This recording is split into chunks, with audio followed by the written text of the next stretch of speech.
Hi, I'm Heather Titanich, and I'm a Hamilton Educational Fellow here at Jenkins Arboretum and Gardens. Thank you so much for joining us on another Wednesday Walkabout. This week I'll be talking about fall fruits. This is Eastern Wahoo, and it's Euonymus atropurpureus. It is a native understory shrub that can grow about 20 feet tall and is typically found growing in open woods or along stream banks. It's common to form in colonies and be multi-stemmed. It produces small, kind of inconspicuous purple flowers in the spring that are very attractive to native pollinators. The fruits appear in the fall and are pink, four-lobed capsules, and they persist through the winter, and they're very attractive to wildlife. Inside these capsules are fleshy fruits called arils, and this is where the seeds are found.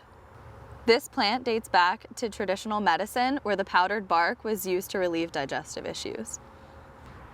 This is the eastern red cedar, Juniperus virginiana, and it's an early successional or pioneer species that is evergreen and has scale-like foliage. This plant is great for wildlife. The birds love to eat the berries and take cover in the branches, and the juniper hairstreak caterpillar also depends on this. The berries are also used to flavor gin and are very aromatic when crushed.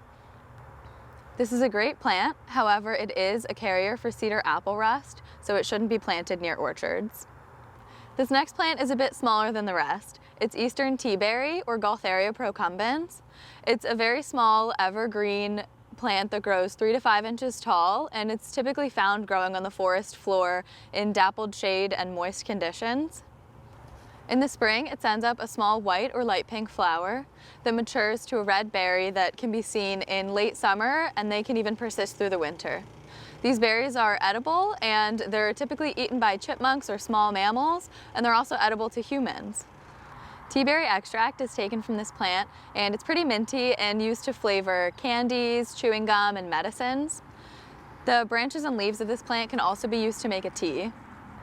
This plant is the original source of wintergreen oil, which contains methyl salicylate, which has been shown to be an effective anti-inflammatory, and it's very closely related to aspirin. Here we have red chokeberry, Aronia arbutifolia. It's a small multi-suckering shrub that grows about 10 feet tall and does best in well conditions, but is pretty well adapted once it's established. In the spring, it sends out clusters of white or light pink flowers, and these then mature into red berries that are eaten by non-migratory birds in the winter. These fruits are technically edible for humans, however, they're known to be very tart and astringent, and it's said that if you eat them, you may end up choking, which is where the common name chokeberry comes from. However, these fruits can be used to make into jams or preserves. This cultivar is called Brilliantissima, and it's known for being more compact and having larger, more abundant fruits. Here we have the fruit of the green dragon, Arisaema dracontium. It's in the arum family, and it's a small woodland plant that grows 1 to 2 feet tall. In the spring, it sends up a single compound leaf that can have between 5 to 15 leaflets on it. It also blooms in the early spring or early summer, and it sends up a flower that doesn't look like most other woodland flowers. It actually has a spathe and a spadix, and its appearance actually is what gives it its common name of green dragon.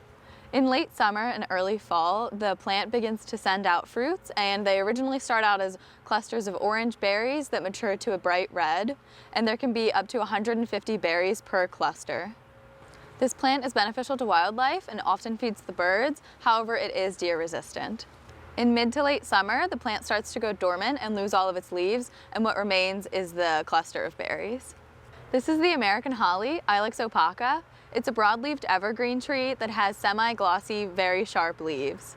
This plant flowers in the spring. However, it's what is known as dioecious, which translates to two houses, meaning that it has separate plants that have male flowers and separate plants that have female flowers. The male plants contain flowers with pollen and nectar and are attractive to pollinators, while the female plants contain flowers that have a style, stigma, and ovary, the female reproductive parts of a flower, and they are the ones that can produce berries.